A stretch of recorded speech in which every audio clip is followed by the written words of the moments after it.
Olá pessoal, André Bona do Blog de Valor e mais um vídeo aqui no meu canal sobre finanças e investimentos para você. Antes de começar, já vou te lembrar de se inscrever no meu canal e clicar aqui também num sininho que tem aqui embaixo para você receber as notificações a cada novo vídeo que eu colocar aqui no canal, ok? Bom, no assunto de hoje, é um assunto até que eu já falei em algum outro vídeo mais antigo, só que o mercado mudou um pouquinho e eu acho que valeria a pena meio que dar uma atualização. O que eu vou falar hoje é o seguinte, muita gente vê o mercado, principalmente de ações, se mexendo, né, subindo, descendo, não sei o que, e fala assim, André, eu gostaria de investir em ações, qual que é o mínimo que eu preciso de ter para poder investir em ações? Então, eu vou bater um pouquinho nisso, explorando alguns parâmetros que você deve levar em consideração para você mesmo chegar a essa conclusão. Tá? Eu tenho mais ou menos uma conclusão minha, porém você pode ter a sua diferente também. A ideia aqui é colocar a ideia, o aprendizado é conjunto, né? Ninguém aqui é dono da verdade do negócio, não é essa a ideia. Bom, então em tese você pode investir com qualquer valor em ações, tá? Existem empresas que uma ação custa menos de R$10, menos de 5, menos de R$1, centavos até. Então, em tese, você poderia ir lá comprar uma ação de R$1, por exemplo. Seria possível? Seria, né? Só que alguns parâmetros para você ter uma referência, eu acho que vão te ajudar a compreender por que às vezes isso não seria possível. Bom, primeiro parâmetro para a gente avaliar tem a ver com os custos operacionais. Então, existem três tipos de custos principais aí toda vez que você faz compras ou vendas de ações. O primeiro custo é a taxa de corretagem. Todas as corretoras vão te cobrar uma taxa a cada compra ou a cada venda que você faça. O segundo custo são os emolumentos da própria Bolsa de Valores, a própria Bovespa, ela cobra, lógico, ela mantém os servidores, todo o serviço, né, relativo ao mercado de renda variável, de ações, então ela cobra também uma taxa percentual em cima da sua movimentação financeira. E existe a taxa de custódia, que é a taxa que as corretoras, né, cobram mensalmente só por você ter ações, tá? Essa taxa eu até vou desconsiderar, porque atualmente, né, e isso foi uma coisa muito boa, praticamente todas as corretoras acabaram com essa taxa. Então, as corretoras de bancos ainda cobram, né, mas a maior parte das corretoras independentes acabou, não cobra mais. Então, vamos desconsiderar nessa conta. Então, vamos pensar o seguinte, eu peguei aqui mais ou menos uma estimativa de custo considerando uma ordem de compra de ação na faixa de R$15, mais as despesinhas, emolumentos, taxinhas, não sei o que lá, considerei que uma ordem que você dê de compra ou venda ao todo vai te custar R$17. Tá? Então, eu tomei isso por referência. Se a sua corretora cobra mais, a corretora do seu banco cobra mais, se ela cobra menos, aí você vai ajustando essa conta aí. Tá? Então aqui eu meio que incluí corretagem, mais emolumentos e outros custos operacionais, ISS, às vezes vem na nota de corretagem também. Joguei esse valor todo aí, arredondei para 17 só por exercício aqui nosso.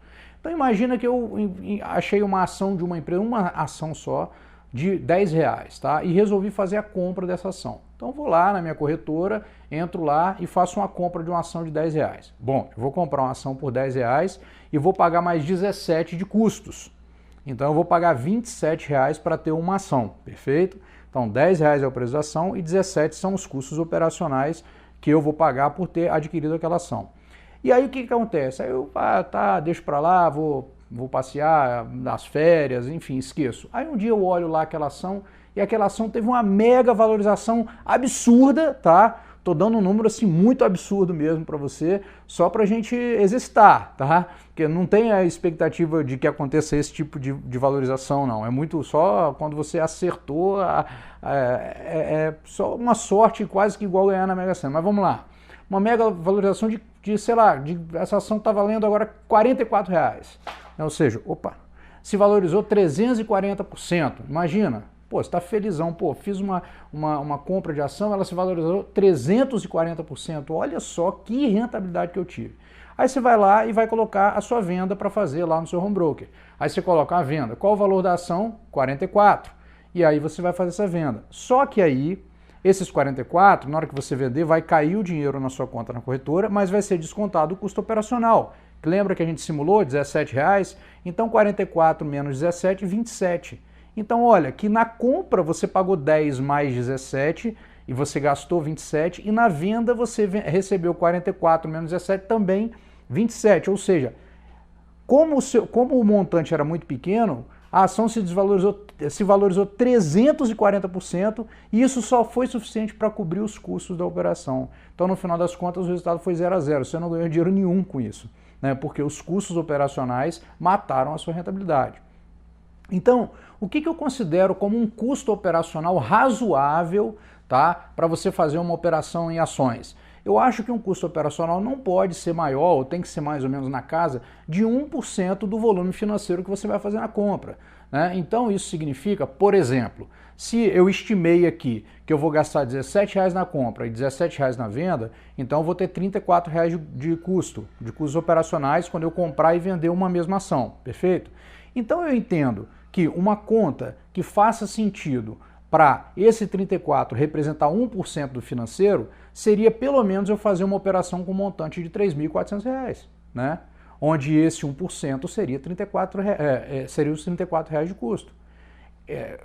Para compra e depois para venda, porque algum dia você vai vender, né? Então, esse seria um parâmetro para você avaliar a incidência do custo. Como eu falei, o 17 e o 34 de volta foram parâmetros que eu utilizei. Se a sua corretora cobra mais caro ou mais barato, você tem que alinhar isso aí. Bom, existe uma outra boa prática quando você vai investir em ação, que é a diversificação, né? Então, quando você investe em ação, existe aquele risco chamado diversificável. O que é o risco diversificável? É quando você pode diversificar a sua carteira de ações e esse risco ser diluído. Por exemplo, se eu tenho ações só de uma empresa, tudo que acontecer com essa empresa é risco para mim.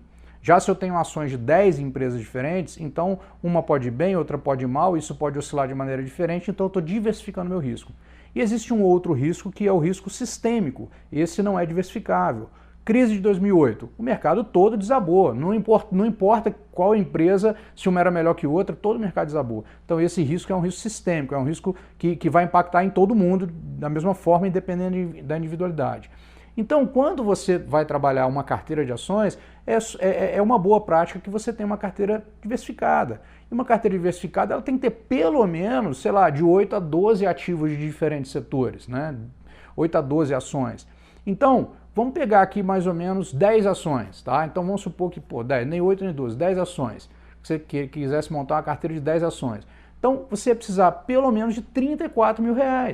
Por quê? Você ia dar 10 ordens de compra e venda, aproximadamente, de R$3.400, onde cada compra e cada venda fosse representar 1% do financeiro. Perfeito? Então aí você teria uma carteira de R$34 mil, um montante que daria para você fazer uma diversificação razoável. Então essa acaba sendo a referência de custo e como que isso vai impactar. Entendeu? Então, se você vai diversificar e você tem a questão dos custos, você começa a traçar um montante onde isso começa a fazer sentido. É lógico que isso é uma noção geral, né? Então, cada investidor tem que avaliar os seus custos na sua corretora e verificar a melhor forma de fazer. Mas são parâmetros gerais que eu acho que vale muito a pena você refletir sobre isso e por isso que eu estou te falando eles assim, como é que a gente raciocina com relação ao tamanho da carteira de ações, né? Uma outra limitação que existe para o investidor na hora que ele investe em ações é o seguinte: qual é a proporção do investimento em ações com relação à carteira total? Esse é um parâmetro importante também. Então, por exemplo, se você tem a sua carteira de investimentos, onde você separa essa carteira em investimentos de curto, de médio e longo prazo, as ações elas vão fazer parte do investimento de longo prazo. E dentro do investimento de longo prazo, vai ter uma parte talvez que você ainda tenha renda fixa, títulos de Tesouro IPCA, por exemplo, ou debêntures, fundos multimercados, enfim. Então ela vai ser uma parcela desse valor. Então ela vai ter imagina que essa parcela tem que ainda caber naquele mínimo lá que a gente mais ou menos exercitou. Então isso vai te dar uma noção de qual seria o tamanho total que o investidor deveria ter de uma carteira para ele começar a investir em ações, montando a carteira própria. Vou dar um outro parâmetro que eu acho até mais simples da gente, de você assimilar essa ideia da carteira total. Normalmente, esse parâmetro tem a ver com o perfil do investidor, tá? Normalmente, o investidor conservador ele não tem ações, tá? Ele não tem ações da carteira. Um investidor de perfil moderado, por exemplo, ele, sei lá, vai ter entre 5% e 10% da carteira. Então, se você pensar, sei lá, 10%, então, que um investidor moderado vai ter 10% da carteira total dele em ações, Então a carteira dele total deveria ter pelo menos na casa de 340 mil, para ele ter 10%, que é o 34 mil em ações. Perfeito? Um investidor agressivo é um cara que vai ter 20% ou mais da carteira total. Então, se ele tiver uma carteira de 170 mil e ele vai montar aqueles 34 mil de posição em ações, então isso seria 20%, faria sentido. Então isso também serve para você pensar se a sua carteira total faz sentido que você tenha ações, né? Pelos montantes, isso é importante você saber. Bom, tem outras possibilidades, né? Tem muita gente que fala assim, André, mas eu não me encaixo nesses perfis, ou pelo que você está falando, eu então não tenho um montante suficiente, ou tenho, mas por algum motivo eu entendo que seria uma forçação de barra para mim, mas eu quero ter renda variável na minha carteira. Então você tem algumas opções aí, tá? Primeiro, você vai ter que concentrar em poucas ações. Por quê? Porque aí aquela lógica do 1% lá, você em vez de ter 10 ações, você pode ter 5 de repente. Só que quando você faz isso, você está aumentando o risco da sua carteira. É isso que você tem que ter em mente, tá? Ah, eu vou investir tudo em uma ação só. É o maior risco de todos, porque você está no risco daquela empresa e o que acontece que afetar ela, você vai ser diretamente impactado. Outra alternativa é você usar os fundos de investimento em ações, que aí você não vai escolher qual é a ação, mas o fundo vai escolher, então você escolhe bons fundos de investimento, e aí existem fundos a partir de R$1.000, de R$2.000, que aí você vai fazer esse investimento e dentro do fundo já vai ter uma carteira de ações, você vai participar de um pedaço disso, então vai ser viável para você. E tem os ETFs, né, que são os fundos de índice, né, então eles são negociados em bolsa e, por exemplo, um ETF, eu já falei aqui no canal sobre alguns ETFs, o BOVA11, por exemplo, ele acompanha o índice Bovespa, então ele tem dentro dele a carteira teórica do índice Bovespa toda, né, 60 e poucas empresas. Então, você comprando só ele é um código só, você vai estar diversificado e aí com R$3.400 pela conta que nós fizemos já faria sentido você ter uma posição. Então, os fundos de investimento, né, e os ETFs seriam alternativas que você não comprometeria as estratégias de diversificação, né, de custo, né, que te permitiriam baixar bastante o valor mínimo para você fazer o seu investimento na carteira. Então, em função disso, a conclusão que a gente chega é o seguinte: aqui nesse vídeo eu te dei parâmetros, né, que você tem que considerar na hora que você vai pensar em investir em ações, e agora é você ajustar isso à sua realidade, avaliar os custos da sua corretora e tomar sua decisão pelo veículo de investimento ou carteira própria, comprando diretamente as ações, ou pelos fundos ou ETFs, dentro daquilo que for mais prático e que faça sentido para você. Então, era esse o nosso recado no vídeo de hoje. Não se esqueça de se inscrever no canal, marcar o sininho para receber as notificações e entrar no blogdevalor.com.br, cadastrar seu e-mail para receber as minhas dicas diretamente para você frequentemente aí. Um grande abraço e até o próximo vídeo. Tchau, tchau.